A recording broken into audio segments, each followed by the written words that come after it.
السلام علیکم ورحمۃ اللہ وبرکاتہ۔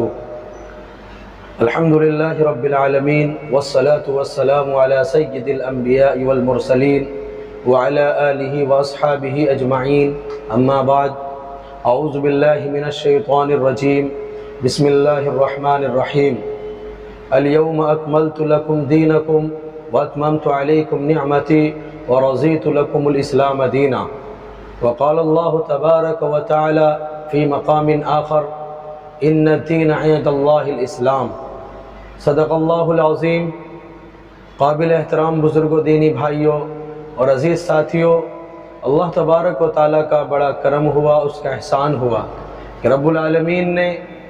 ہم سب کو دین کی بات سننے اور کہنے کی توفیق عطا فرمائی۔ ابھی میں نے آپ حضرات کے سامنے قرآن کریم کی آیت تلاوت کی، جس کا سادہ سا ترجمہ یہ ہے کہ آج ہم نے تمہارے لیے تمہارے دین کو مکمل کر دیا اور میں نے تمہارے اوپر اپنی نعمتوں کو تمام کر دیا اور میں نے اسلام کو تمہارا دین بننے کے لیے پسند کر لیا۔ حضرات، اللہ تبارک و تعالیٰ نے اس اسلام کو، اس مذہب کو، اس دین کو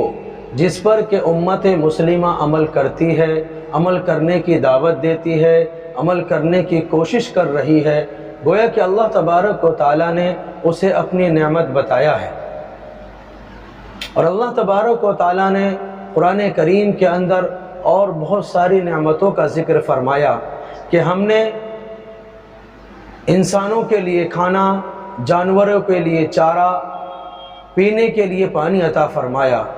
اور بہت ساری نعمتوں کا اللہ تبارک و تعالیٰ نے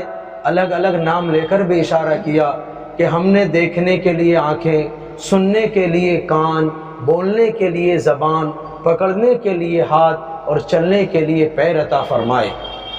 اور یہ انسان کی اتنی قیمتی نعمتیں ہیں کہ اللہ کا بندہ ان نعمتوں کے ساتھ اپنی زندگی کو بڑی آسانی سے گزارتا چلا جاتا ہے۔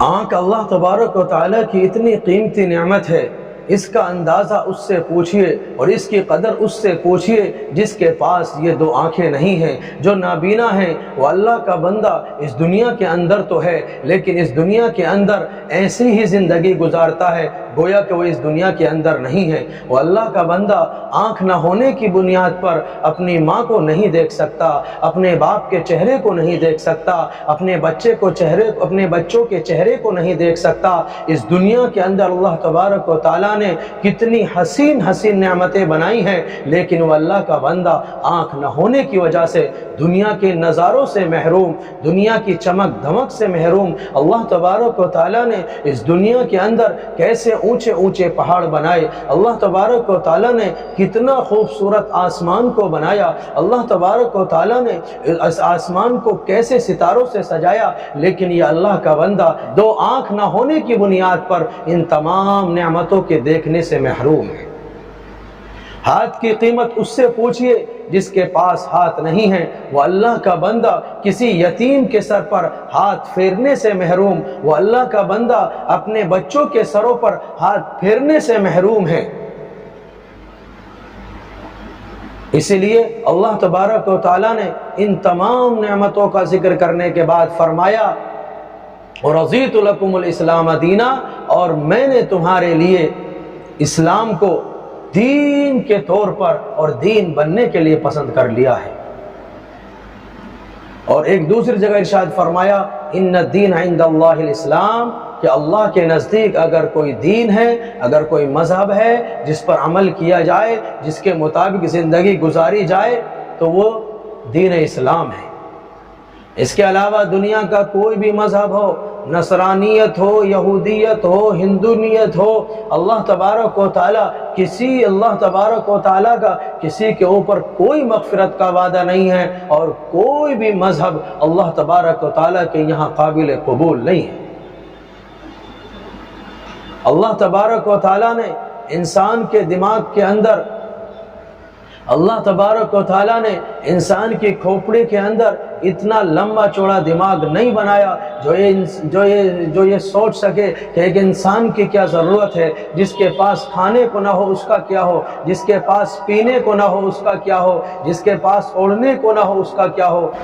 लेकिन अल्लाह तबारक व तआला अपने कुदरत के बारे में फरमाता है वल्लाहु अला कुल्लि शैइन क़दीर वल्लाहु अलीमुम बिदातिस सुदूर, कि रब्बुल आलमीन की ज़ात हर चीज़ पर कादिर है, रब्बुल आलमीन हर चीज़ का सुनने वाला है, रब्बुल आलमीन हर चीज़ के जानने वाला है। मेरे दिल के अंदर क्या ख्याल है आपको नहीं मालूम, मैं क्या सोच रहा हूँ आपको नहीं मालूम, मेरे दिल के अंदर क्या चल रहा है आपको नहीं मालूम, लेकिन रब्बुल आलमीन को मालूम है।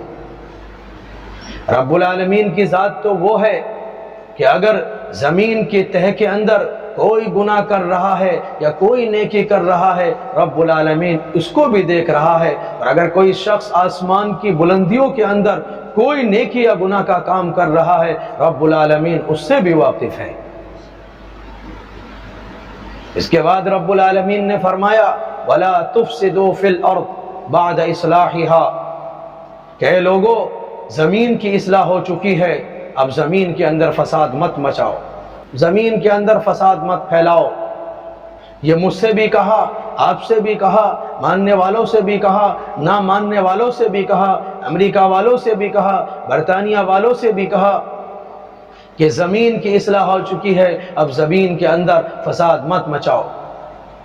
यानी अच्छाई को अच्छाई का मकाम मिल चुका है, बुराई को बुराई का मकाम मिल चुका है। ये अच्छा, ये बुरा, ये अच्छा, इसके पीछे एक दो नहीं बल्कि 1,24,000 अंबिया अलैहिस्सलाम की कुर्बानी है, तब जाकर अच्छाई को अच्छाई का मकाम मिला और बुराई को बुराई का मकाम मिला।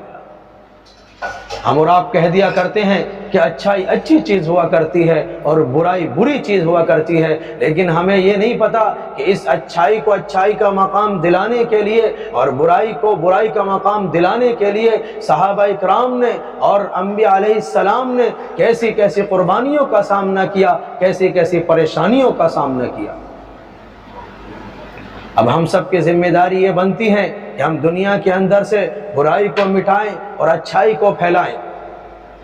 अगर हमने ऐसा नहीं किया तो हमारी मिसाल ऐसी हो जाएगी कि जिस तरीके से रसूलुल्लाह सल्लल्लाहु अलैहि वसल्लम ने फरमाया कि समंदर के अंदर कुछ लोग कश्ती के अंदर सफ़र कर रहे हैं